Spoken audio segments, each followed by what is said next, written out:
I forgot to mention that the track Which One Is It from Guitar, it's the second track on disc 1. That is an excerpt from the Black Page #2 guitar solo that is on disc 2 of this You Can't Do That on Stage Anymore Volume 5 series. So yeah, even though Frank is re-releasing material, it's interesting to hear how both of them work, the entire solo and then the 3-minute excerpt, which Frank would release as its own track. So yeah, more Frank being Frank. But anyways, on to this album.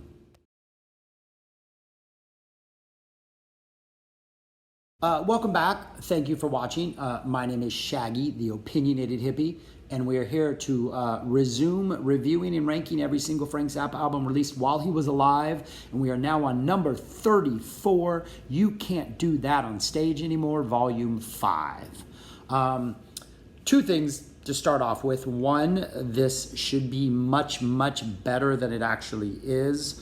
Conceptually, great concept. I absolutely love it. But the execution of it, I think, lacked just a little, though there are some absolutely amazing things on these two discs.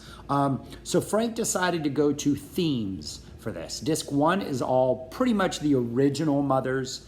Lowell George. Lowell George was not in the original Mothers, but we have tracks with him on it. So we're talking the 60s Mothers from 66 all the way to 69. So we have a bunch of live material and audio recordings and stuff from them.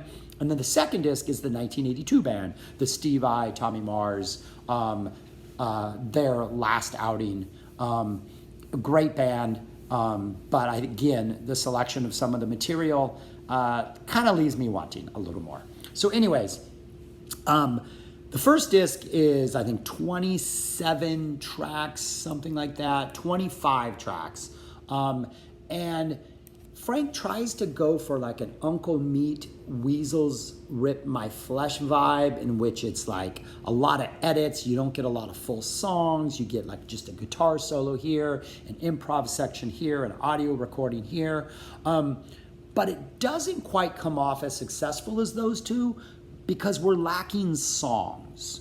There are songs on here, but I think out of the 25 tracks, there's like 3 complete songs, maybe 4, and the rest of it is just the edits. It's just like 2 short excerpts from songs, or just drum solos, or a piano solo in which there's dancing, so you hear the audience laughing, but you don't know why they're laughing, but the piano solo is buried deep in the right channel, so you even can't hear it that well.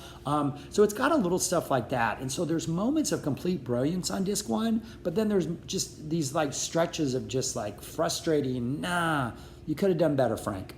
So the first 3 tracks are 3 of the best tracks on this entire thing. You get the Downtown Talent Scout, 66. It's kind of Frank doing his Bob Dylan impersonation, which he's kind of talking while the band plays along, but he's describing sort of the local freak scene and like the troubles they have with the authorities. It's a pretty interesting, really good track. But then after like 4 minutes of this, Frank goes, "Blow your harmonica, son," and we don't know what happens next because there's an abrupt edit right into Charles Ives, which is another phenomenal song. Parts of Did You Get Any Anya from Weasels Rip My Flesh, that was titled that on that. So it's kind of some of the same little musical sort of pieces that Frank would conduct the band to do. So this is essentially one of those sort of improv conducted pieces where Frank is pointing to people and they're doing stuff. Excellent track. And then this goes into what is possibly one of the top 10 tracks of this entire series, an R&B cover of a song called Here Lies Love, sung by Lowell George. It's about 2.5 minutes long. Not much to it Frank-wise, just a straightforward, heartfelt rendition of the song. Phenomenal. What Lowell George brought to this band for the short time he was in, cannot be underestimated. Then you get into the problem. You get a piano drum duet, which isn't that interesting, and then you get the Mozart ballet, which is Ian Underwood playing Mozart on the piano. Sounds phenomenal, while the band dances and the audience laughs, and you kind of lose the fact that Underwood's doing this amazing thing. So that just kind of drags on and ruins the momentum of the first couple tracks, for me at least. Then again, for there on out, for like the next half hour, 45 minutes, you get some really great stuff with some stuff that isn't. You get Chocolate Halva, which is an improvised piece with Roy Estrada just kind of singing ridiculously. You get a little excerpt of the Run Home Slow theme. You get something called Right There, which again is Frank conducting Roy Estrada to make weird noises, and the band kind of accompanies them. You get a little excerpt of the Return of the Hunchback Duke, which was where Little House I Used to Live in Hollywood, Holiday in Berlin came from, but it's only just like, how long is it? It's like 1 minute and 44 seconds of something that was really normally like 8 to 10 minutes long. So that's kind of frustrating. You get a Trouble Every Day, which is really good. Full 4-minute Trouble Every Day. But again, I think there's an edit right before Frank goes into like the closing solo jam weirdness at the end of this. But it's nice to hear a live Trouble Every Day.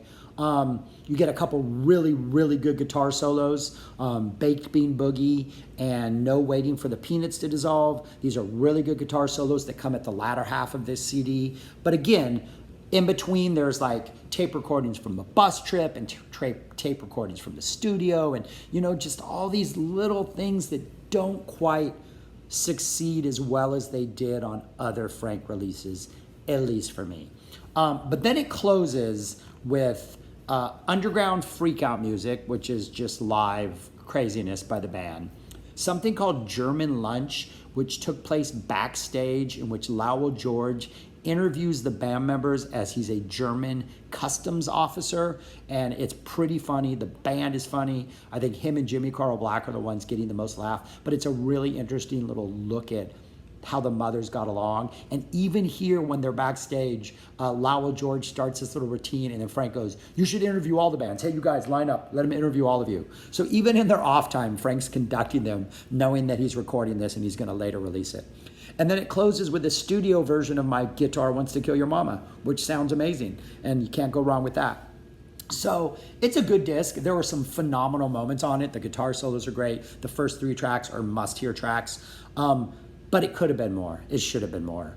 And if you really want to hear like the original Mothers, Road Tape Venue Number 2, it's a 1968 show. If you've seen the Zappa movie or a clip for the Zappa movie, it starts off with him saying in the preview, he goes, whenever somebody wants us to play again, we always play this song because we know after we play this, they'll never want to hear us again.